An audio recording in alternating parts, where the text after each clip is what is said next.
As we celebrate Thanksgiving in this land of abundance, we reflect back on all the blessings we have in our lives. For me, every Thanksgiving has special significance because it was during the end of November 1975 that my life was changed forever. Recently, I showed some friends a video that my husband, a journalist I met in Israel, made about my life to introduce me during our wedding ceremony in America in 1987. My friends said, "Brigitte, you should show this so people can see what you talk about in your book." This video was done 23 years ago, before I came to America, well before realizing my mission in life, and well before starting Act for America. In this video, you will see my home, my parents, and scenes of my life during the war, shot with my mother and my cousin, depicting my experience in the very bomb shelter I lived in.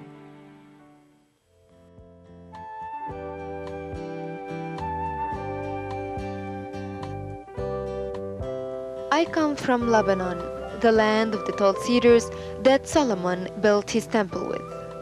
It's a beautiful country where history has been recorded in places like Tyre and Sidon and a mountain called Hermon. Jabal al-Sheikh, as we call Hermon, has looked down on armies over the centuries, marching through her valleys, conquering one another.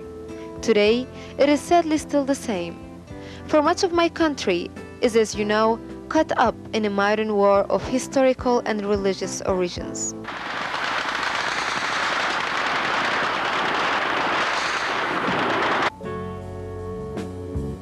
I come from the Christian town of Marjayoun in southern Lebanon, under the shadow of Hermon. My father was the sheriff for many years and a businessman with a restaurant. He and my mother lived in a large house near the Lebanese army headquarters in town. They were married for 20 years before I came into the family. You see, my mother was 55 years old when I was born. Kind of like Sarah and Abraham, I guess. As a little girl and only child, I enjoyed the big fancy house. With my father's income and restaurant, we had servants and a chauffeur to drive me to school. Growing up was fun with my friends and pets. It was a good time in Lebanon then. My family is Maronite Christian, so after I became too old for a girl in our society to be playing with boys, I spent a lot of time at church. I sang in the choir, had my first communion, and worked with the priests and sisters. My schooling was in French downtown near an old Turkish mosque. If we spoke any Arabic at school, someone would tell the head sister and she would give us extra work. In 1975, fighting between the PLO and Christians broke out. My father became concerned for the family and decided we would leave Lebanon and go to America before things worsened.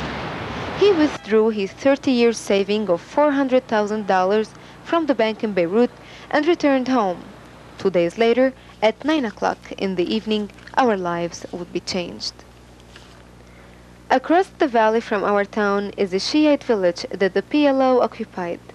Their target was the army base 100 yards from our house.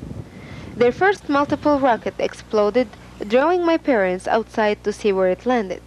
The next 14 shells fell short of the target, exploding in our house. I woke up out of a dream into a nightmare. My room had exploded around me. One bomb damaged my father's hearing and I cried as my parents put kerosene on my arms, hit by shrapnel to stop the bleeding.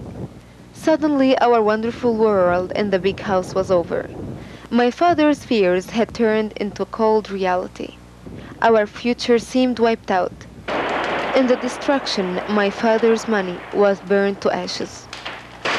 As the PLO spread throughout the south, Lebanon fell further into war.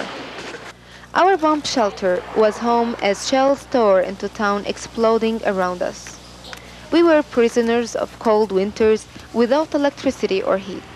There was often no food available, so my mother and I searched for roots and grass to boil and eat.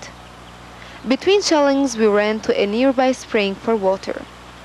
To pass the long hours, day and night, in our dark concrete home, My mother and I kept busy crocheting in the dark, damp underground room.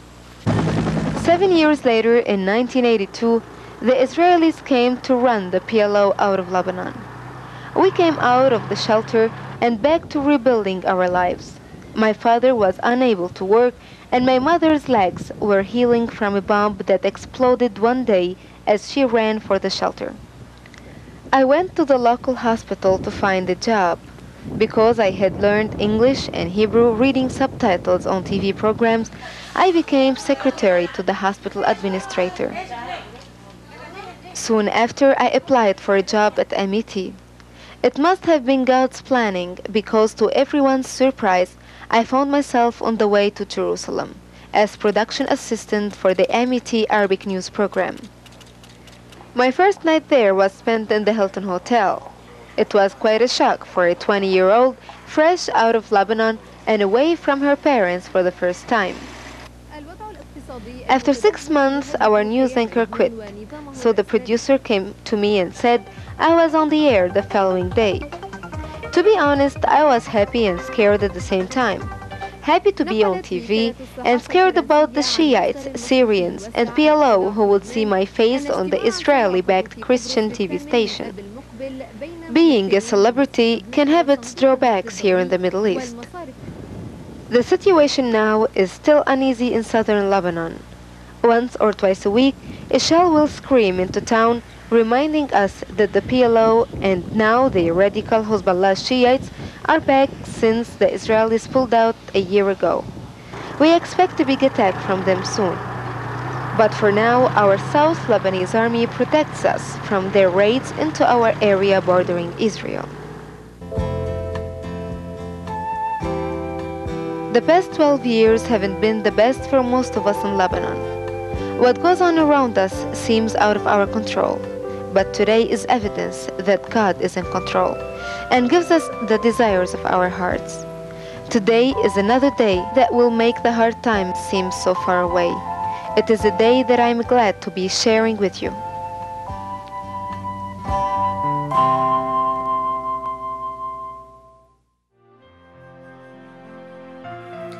Two weeks after this video was shown, my mother died and was buried in Lebanon.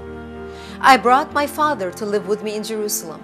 He died 9 months later and was buried there. Before leaving to America, I went back to Lebanon, took my mother out of her grave, put her in a casket made to fit the trunk of my car, and drove her to Jerusalem, reuniting my parents forever. They are resting in Mount Zion Catholic Cemetery, where later Oskar Schindler would be laid. It has touched my heart that others, while visiting Israel, have taken the time to stop by my parents' grave to pay their respect. This Thanksgiving, even in the difficult times we face, let us all find those special things in our lives that we can be thankful for. For me, it is my parents, whose love is the driving force behind everything I do. They always told me, "We love you higher than the skies, deeper than the oceans, and bigger than the whole wide world." From my family to yours, happy Thanksgiving.